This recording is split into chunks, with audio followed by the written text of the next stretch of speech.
Welcome back to another episode of PR Yourself with Leah Frazier. I have your favorite PR petty crew with me tonight. I have Chandra Gore out of the DMV area. Say what's up, Chandra. Hey everybody, how y'all doing? Coming in live from Stafford, Virginia. And fearlessly authentic. Always. And we have my favorite unofficial publicist, and unofficial co-host of the show, Quiana McDaniel from the House of the Shade. Hey everybody, how you guys doing tonight? Yes. And today we're just coming to weigh in on all things PR news, and y'all are gonna crack up. So I think I told Chandra, Quiana, I don't think I told you yet, but I had a call with a school district that likes to listen to PR Yourself with Leah Frazier, which I thought was funny because some of our episodes have a little E by it, which is explicit content. So that's kind of funny. And this is their favorite part. They were like, oh, this should be a case study for our kids. Like, we should let them play along. Like, who PR'd it better? So we're bringing it back.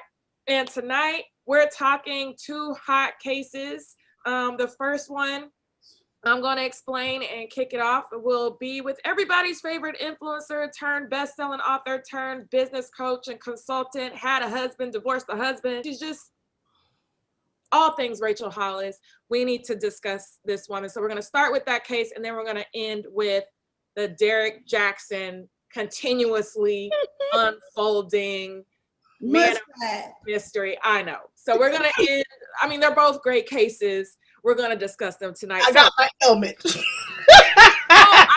Oh my God. Yeah. I've got to go run and get my helmet of salvation before we even start. I should have wore that. I am. We're all going to run and go put our helmets of salvation on it. Yes. Okay. So first case. And nope, I'm ready. You ready? Okay. So if everybody knows Rachel Hollis, I believe she's based out of Austin. She's been an influencer for a very long time. Just started off just like many bloggers, just blogging about being a mom, recipes and all of that. And she really blew up big. Wrote a couple of books. The first one, I believe, was Girl, Wash Your Face. It was a big deal, bestseller. Came back and wrote another out of the series. And last year, well, actually, she and her husband was famous for putting on business conferences called Rise. So she would bring in all the top-notch speakers, some of my favorite, Brendan Burchard, Amy Porterfield, a lot of those guys in the business coaching and consulting space that she claims were her friends, and just really there to empower women. Last year, it was brought up, and I just want to preface this before I show you guys the video that just started surfacing. Last year, she had a social media post where it said, "And I rise," or still ... I rise. Did not have Maya Angelou's tag on it. So therefore, she was passing off the quote to be her own. And of course, the Black community went wild. You cannot post Maya Angelou and not think that we don't know where that quote came from when half of us had to do Still I Rise for our oratorical contest in elementary school. I gotta drink to this because I just can't, like. That was like our theme poem in my house. My mom would go around and, I've got oils pumping in my living room. I got oil wells pumping in my living room. We know it by heart. It's a staple. It was not done by a white woman. Lift every voice and sing and Still I Rise. You better know it, okay? You ain't Black unless you know it. Yes. We're taking Black cards today. So this was her first offense. So all of the anti-racist, the folks that do that kind of work, like Rachel Cargill, I know a lot of everybody doesn't really like her, but Louie came out and had some things to say.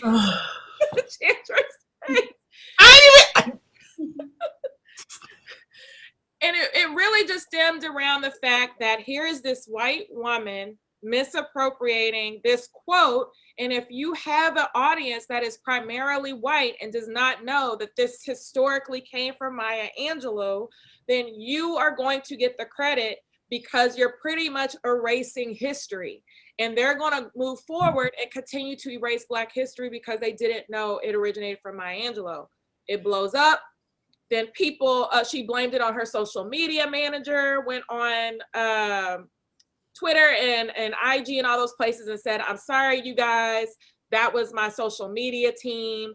And instead of being a leader and saying, it was me, I didn't review it, I didn't, fact check it, she blamed her team, which we thought was just, here's this person that's supposed to be a business coach and consultant and talk about leadership, and you do this. Okay, so moving forward, I'm going to share my screen.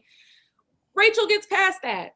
I'm not saying that we gave her a pass, but we kind of just moved on. And then fell down for tripping our feet. So let's take a look.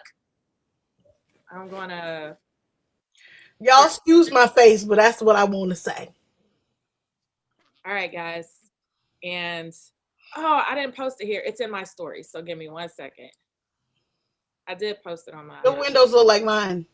Oh, crap. All my tabs? Well, in PR land, we don't have a million tabs open. I had 300 to open the other day. My computer said... Oh, can you hear it? Hold on. There's a sweet woman who comes to my house twice a week and cleans. She's my house cleaner. She cleans the toilets. Someone commented and said, "You are privileged AF." And I was like, you're right. I'm super freaking privileged, but also work my ass off to have the money, to have someone come twice a week. And I told her that. And then she said, "Well, you're unrelatable." What is it about me that made you think I want to be relatable? No, sis, literally everything I do in my life is to live a life that most people can't relate to. Most people won't work this hard. Who is your sis? Most people won't fail publicly again and again just to reach the top of the mountain. Literally every woman I admire in history was unrelatable. If my life is relatable to most people, I'm doing it wrong. And that was that. I'm gonna stop the screen share. Y'all can see that I'm trying to upload the other YouTube video. Okay, so that was the video, followed by the caption on she posted on TikTok and on her Instagram feed saying most women in history, and I'm paraphrasing at this point, are unrelatable. And then she names Oprah, Ruth Bader Ginsburg, Malala, there was Harriet Tubman. What? That's where I draw the line, Heifer, because I saw that like, now you will not compare yourself to Harriet Tubman, who led the slaves to freedom, and you gonna sit up here with your unmoving forehead, okay, and go on this verbal man by who? Contact your PR people and take your shit down now. Okay, so that is what recently happened. I've posted the video everywhere, and so Quiana, I don't think I'm assigning this to anybody. We will for Derek Jackson, but not this one. So Quiana, first reaction, Quiana did not see this video before we went on. Look at what she doing. So I'm trying to figure out who sis is. Like, I just need to know, like, who is sis? Is I'm not gonna say Becky, but is sis Karen? Is sis Sarah? Is sis like? Who is sis? I'm speechless. I'm speechless.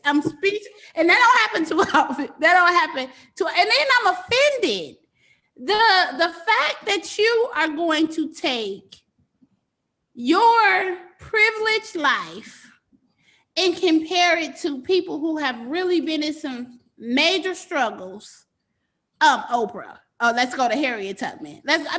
The fact that you're going to take your privilege and compare it to anybody who had to work through some real struggle is baffling, okay? So when somebody can tell me who sis is, I might have more to add to the conversation, but this was sickening. This was really bad. Look, I'm working on my wine now. This was really bad. We're all drinking at this point. Shout out to Dallas's Four Corners Brewing for my buchalada I'm drinking right now. Kombucha and sparkling spritzer alcoholic beverage. Quiana got a whole bottle. Oh, bottle. All that. Shout out! I gotta shout out to Crown Royal Black on this because I had to do the Crown Royal Black because who the fuck is sis?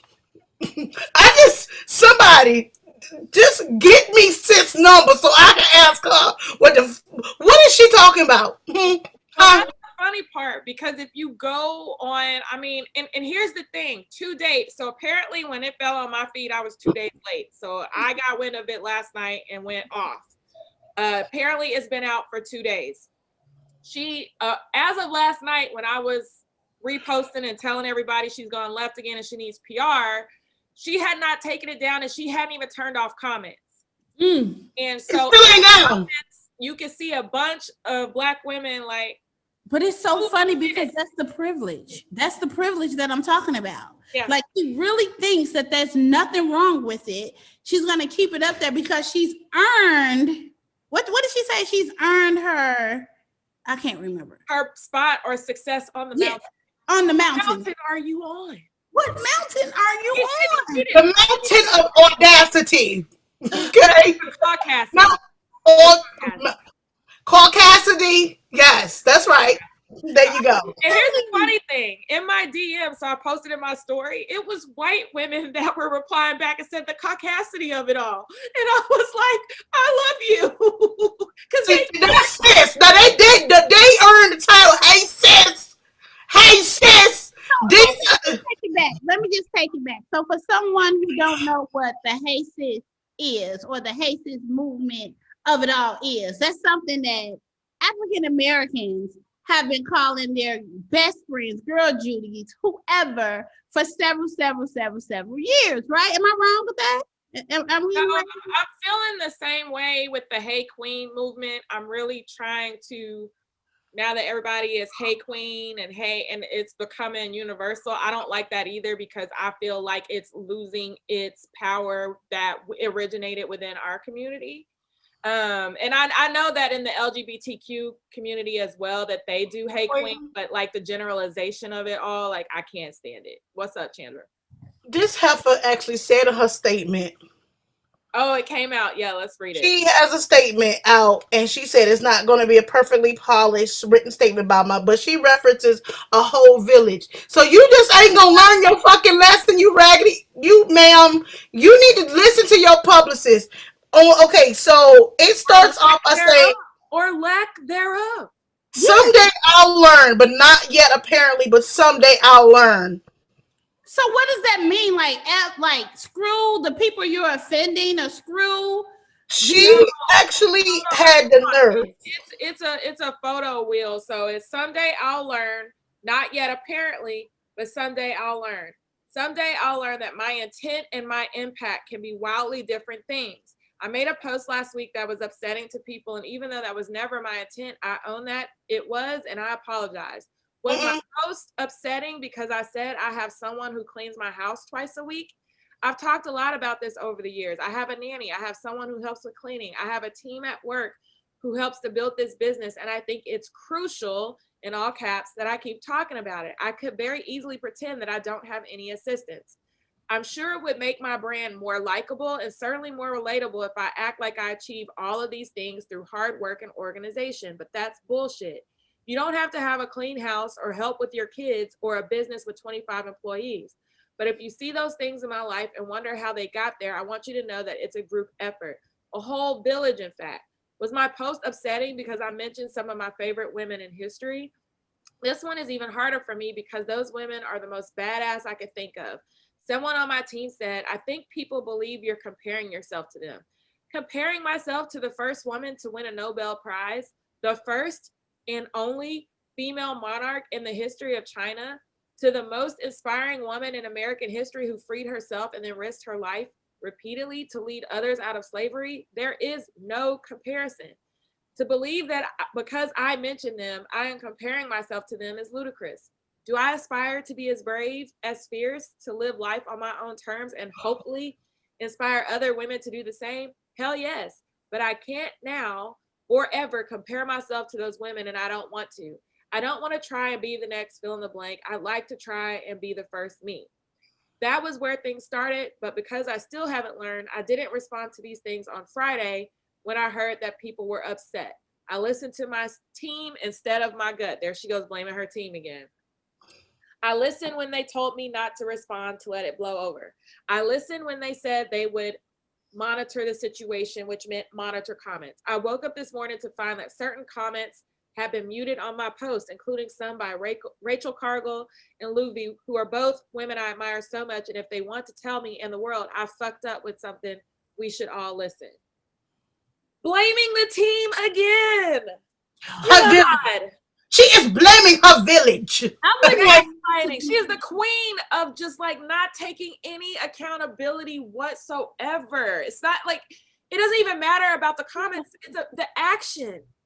Yeah, it's the action. And then to try to backtrack to say that she wasn't comparing herself, but clearly you were, right? Clearly you were. And then when you got attacked for comparing yourself to all of these strong, amazing women, and like I just said before you even read that, how could you even put yourself in the same category with people who have had serious struggles in life?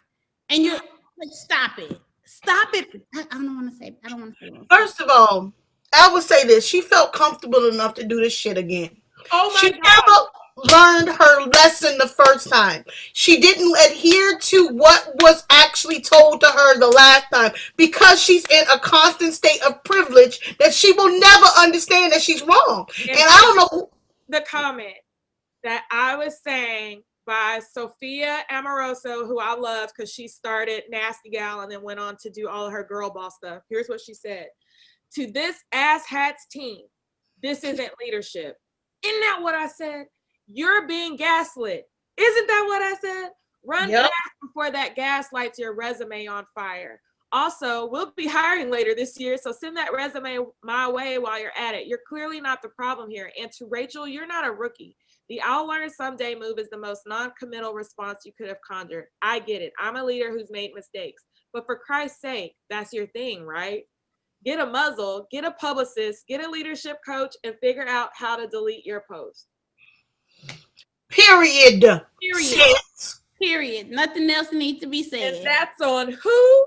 Mary had a little laugh. Don't say it loud enough because she'll be saying that on her page in about three. But the thing is, though, if you look at just the tone of her post and things of that nature, there's nothing authentic. It's just a sad cycle of privilege, and I can't stomach it. Like, I really. Now, has she lost any followers behind this? And nobody's kept track of that. Because, I'm all game. If I would have known, I would have been. I didn't have time. I was too busy angrily posting in my stories and on Twitter. She still has 1.7 million people who probably don't see a problem with what the fuck she said.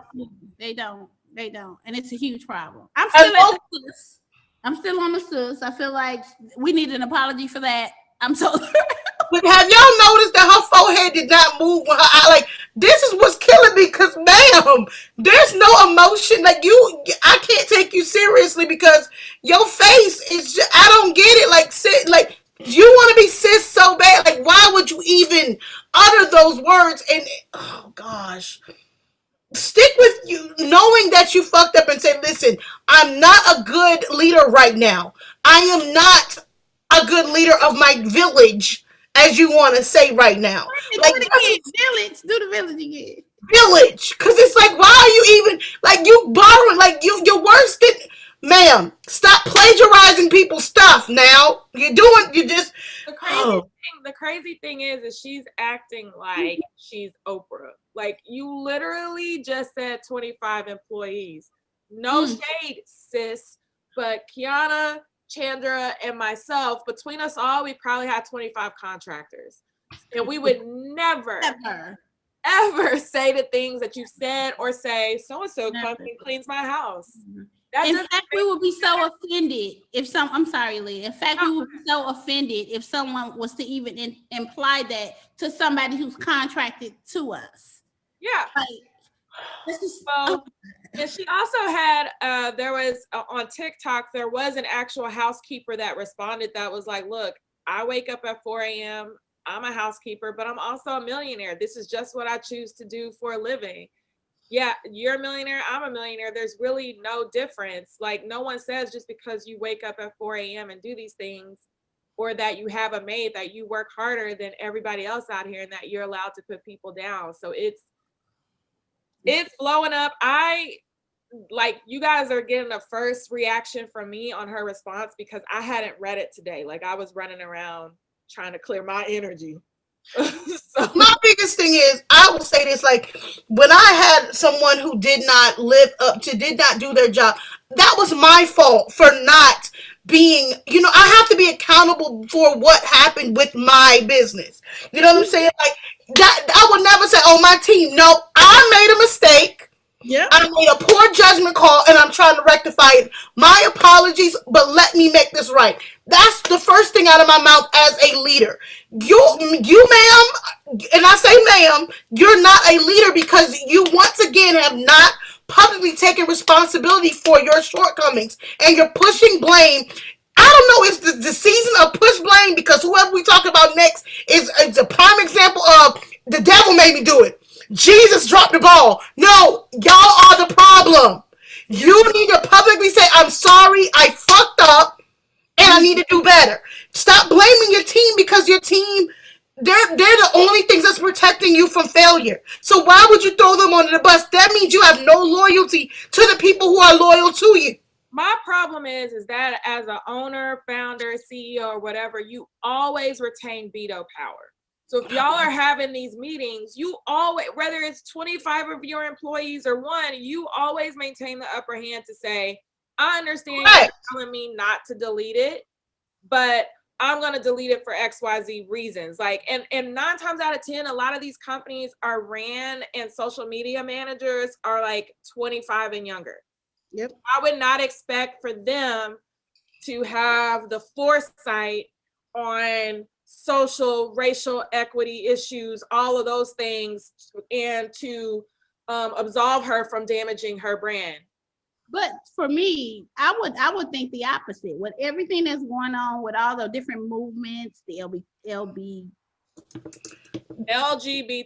plus. LGBT, I'm sorry, the Black Lives Matter, the Me Too, with all these different movements, I would think that age bracket will be the one who's screaming at her like, "Hey, we need to remove this," because it just with today's social climate and with everything going on, I would think that age bracket would be the one saying, "Hey, this ain't it." It's a slippery slope because if you post it and delete, it's like you're damned if you do, damned if you don't. If you delete it, then they're like, oh, well, we screenshotted it and she's just trying to get out of it without discussing the issue. Mm-hmm. If you leave it up and then restrict comments, then it's like, oh, you didn't want all this smoke and you left it up, therefore you're very arrogant. Yeah. So she was taking the time to discuss it with her team when in actuality, it should not, if you were going to leave it up, the apology or your public statement should have gone up the moment to say I went to bed. And no, you're on social media all the fucking time doing Instagram stories. She had a whole thing of stories about making Easter baskets with her kid. Like, wait a minute. The quote from BuzzFeed is, girl, don't call me relatable. Like, you, what the fuck? Like, what is you doing? Like, you have outlets who have taken you and broken you down like a fraction, and you have the toxic positivity enthusiast and Instagram self-help queen. So basically, ma'am, I don't know how you gonna rectify this one this time. You know what I'm saying? Like, you It's gonna help people either. I think it goes away. That's the problem is here she is as a business coach and consultant that has made millions off of folks. And I'm going to tell you guys a story I've never publicly shared with anybody, where it's a reason why I've never liked the woman. But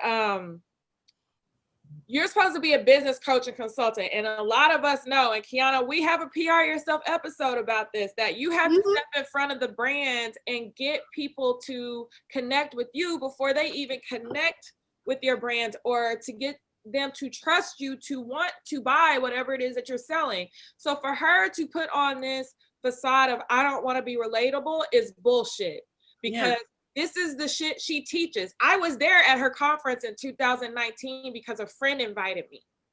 Thank God I went for free. But that's You need your money back. No, I didn't pay. No, I went for free. I went as an influencer. Your time back. You need your time back. No, trust me, I found other things to do. And there was other business coaches there that actually gave really good info that I now follow, but that's neither here nor there. So your business coach teaching this to say that you don't want to be relatable, but this is what you made millions of dollars telling other women, stay-at-home moms to do. And then she starts naming all these women, and I was like, I interviewed Malala. She was one of the most humble, sweet, relatable, like you wouldn't be able to say she didn't, I won a Nobel Prize, you know, like it wasn't like that. RBG swore me in. Now she was almost out of there, but she at least held her head up to swear all of us in, you know, she wasn't acting super Hollywood or anything like that. So to say like, oh, unrelatable. No, she was very relatable. We were all inspired while we were there. You're just using that as a bullshit excuse to justify your bad behavior. So like no business coach would go out there and tell their clients to be unrelatable. Like that's marketing fuck up 101. 101. Way to not sell anything. Your audience has to relate to you. They don't want to think of you. Like I think back in the day that was cool for business coaches to have all these jets and to tout all this money and you want to be a millionaire. But I think people are smarter than that nowadays. And when we talk about working our passion and those things, yeah, we're not so moved by you have a housekeeper. Girl, do you know they made apps for that? Like they have housekeepers for apartments now. There's nothing special about having somebody clean your toilet, sweetheart. Nothing. So that's an amenity in some places. What'd you say? That's an amenity in some residences. That's an amenity. Yeah. It's like, oh, they come every blah, blah, blah, blah, blah weeks. And it was just like the way she said it. And I earned this. And it's just like, it was so déclassé. It was awful. I'm offended. I'm offended. And I'm still at Hey Sis. Like who told Quiana has not made it off the Hey Sis wagon. Like who's in your office who's saying Hey Sis to think that nobody, because nobody. I bet you $5 there ain't nobody with Melanie on her team. Like where is Sis? No, don't ever say that again. Like ever. No, I'm still there. I'm sorry. Maybe later I'll move on, but I'm appalled. So let me tell you guys this. So when I went to her conference in 2019, we'll wrap with our personal thoughts on how we think the PR team should handle this or if it's even salvageable. But when I went to her conference in 2019, she makes everybody stand up. And so all those videos you see kind of pumping up the conference where everybody jumping up and down, she does that over and over and over again until everybody does it. And so you're jumping up and down like an idiot. Then she comes to the front of the stage and says what she has to say. She's trying to be cool the whole time. You know, they're trying to play hip hop and all, you know, the top 40 with Chandra's face. And so like she's doing all of this and she comes out and she's like, oh, well, I could do this because I'm a millionaire. And the first time she said it, I was just kind of like, I was really turned off by it because I've never been an entrepreneur that was kind of moved by telling people what I owned. Like I was never like that. So when she said it, I was a little turned off and I kind of looked at my friend and I was like, okay, I'm gonna let that one slide. Then she came out, she did a change of clothes. She had on like this blazer and I guess it was custom and she comes out and she's doing whatever again. And she says, oh, well, you know, I could do that because I'm a millionaire. And I was like, so at this point, I'm mad as hell because the only reason why I was sitting in the at the front where I was because my friend invited me. But I'm looking all the way back because it was in a huge stadium at the people that were in the nosebleeds who probably spent their last dime to see this woman that could not afford to sit where I was sitting, but was happy being in the nosebleeds, watching her on a screen like I am with Beyonce. Girl. In their last dime to get there. We don't know their family situation. We don't know anything. For you to throw in their face continuously for 3 days that you get to do this and this because you're a millionaire was just so tacky and classless. And I was leaving South Carolina like, I don't understand how this woman has followers. Like, I don't understand why people are whooping her up. Like, I sat out some sessions and just like ate cookies and was like somewhere else. I was like, this is the worst. Like, I didn't learn anything, not from her. Now I did learn from other people, but I didn't learn from her. I was so turned off. So this isn't like her personality just came up. She's been this way. And her followers have created this monster. Child. It kind of reminds me of, you know how me and Leah used to talk about this all the time. Maybe we'll do another PR yourself on it. But how we used to go to these different events looking for knowledge, you know, education, continuing education, just to help build off your brand. And then you go in and all you get is, I'm a millionaire this, and I got this, and I own this, and I got that. But they never show you what they did or how they got there or what moves they made to get to where they're going. What tools could we walk away with so that we can grow our businesses and our investments to not even be like you, but to make smarter choices. When you were saying that, it kind of reminded me of our conversation. I'm like, did she even teach them anything? Like, what did they pay for? Just to see her? They were like, I think, well, that's neither here nor there. I didn't learn anything with her. I learned from, and then she had, on the last day, she had like this real estate investor. She just kept talking about, oh yeah, we're buying properties. We're doing this, we're doing that. And if you're not doing that, oh well, because we're millionaires and we're going to be buying properties. I'm not exaggerating. This is what this woman did on the stage.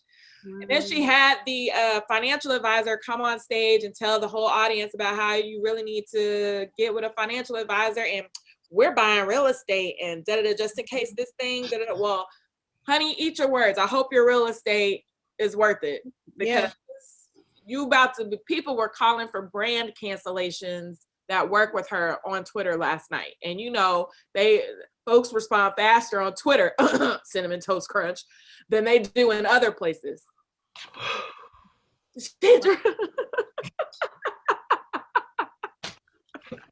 So anyway, so as we wrap this one up, because we've got to move on to Derek J.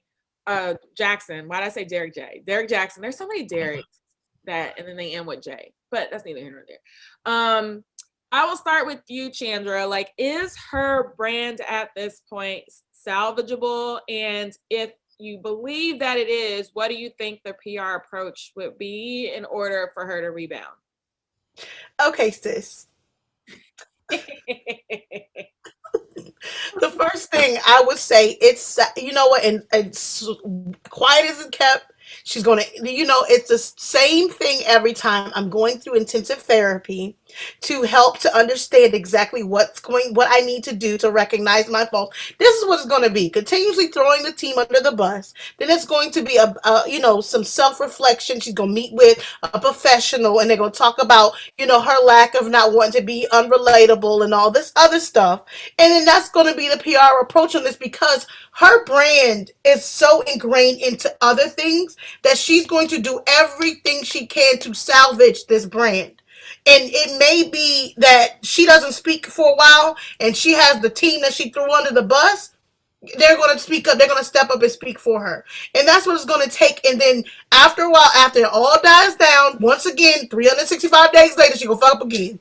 That's it. This is it's just a continuous cycle. This is not the first time. So it's just going to be the status, you know, the same cliche thing. They have the problem. They rectify it. She's going to go silent for a while. Her brand's going to recover a little bit. Then she's going to do something else. It's just going to be, that's going to be her thing. Every year she going to fuck up. I didn't even get to the fact that, or her Hollis and Co. Brand online where they have kid clothes, that they have a shirt with Rosa Parks on it. It looks like somebody drew. You are kidding me. White girl. No, I'm not kidding you. I'll put it for the YouTube recap video. I'll definitely have a photo embedded within the video for people to see. But that's just that for Hollister. If they do have that, like that is not Hollister. It's her own company. Her last name is Hollis, so it's Hollis and Co. Okay. I will say this: merch is gonna get bought. People like it's just her loyal. The people who are loyal to her are going to sympathize with her, and they're going to play on that fact. Yep, that was You my know, response. Her guaranteed following is going to. I don't feel like she's going to feel a dent. Not with the people who are.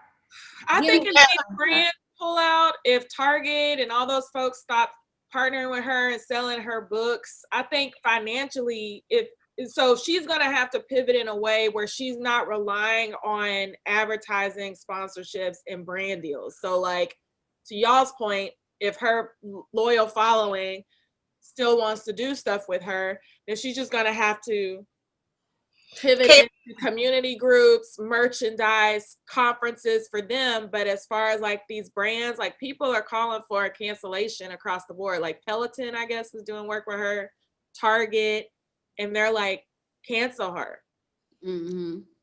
So they like I'm looking at what she's actually, there's stuff that clearly has been taken down from her pages.